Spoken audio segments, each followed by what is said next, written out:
தீபாவளினா பளிச்சுன்னு ஞாபகத்துக்கு வர்றது பட்டு, பட்டாசு, பலகாரம். பலகாரம்னா ஞாபகத்துக்கு வர்றது மந்த்ரா கடலை எண்ணெய். அபார ருசி, ஆரோக்கியமான உடல் நலம். தீபாவளி அன்னைக்கு மட்டும் இல்ல, என்னைக்குமே கிச்சன்ல இருக்க வேண்டியது மந்த்ரா கடலை எண்ணெய் தான். இனி பிரத்யேக செய்திகள் உங்கள் விரல் நுனிகள். இந்தியாவின் சமூக ஊடக தளம் அரட்டையில் தினமலர் சேனலை பின்தொடருங்கள். மேற்குவங்க மாநிலம் துர்காபூரில் தனியார் மருத்துவக் கல்லூரி இயங்கி வருகிறது. ஒடிசாவைச் சேர்ந்த மாணவி இங்கு MBBS 2ஆம் ஆண்டு படித்து வருகிறார். இரவு உணவு சாப்பிடுவதற்காக ஆண் நண்பருடன் வெளியே சென்றிருக்கிறார்.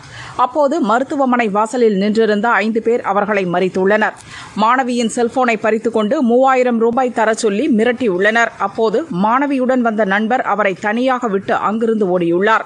அடையாளம் தெரியாத அந்த கும்பல் மருத்துவ மாணவியை தரதரவென இழுத்துச் சென்றனர். மறைவிடத்துக்கு வலுக்கட்டாயமாக இழுத்துச் சென்று பலாத்காரம் செய்துள்ளதாக தெரிகிறது.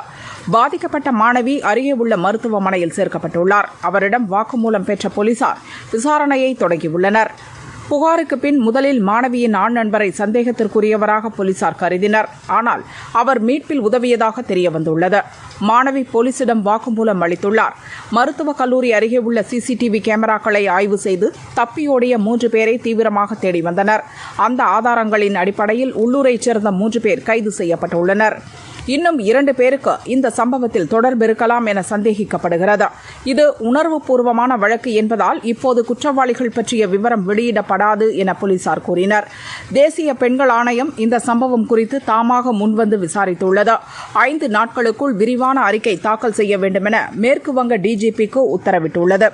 ஏற்கனவே 2024ஆம் ஆண்டு அக்டோபரில் கொல்கத்தா ஆர்ஜிகார் மருத்துவக் கல்லூரி மாணவி கொடூரமாக சித்திரவதை செய்யப்பட்டு கொல்லப்பட்ட சம்பவம் நாட்டை உலுக்கியது.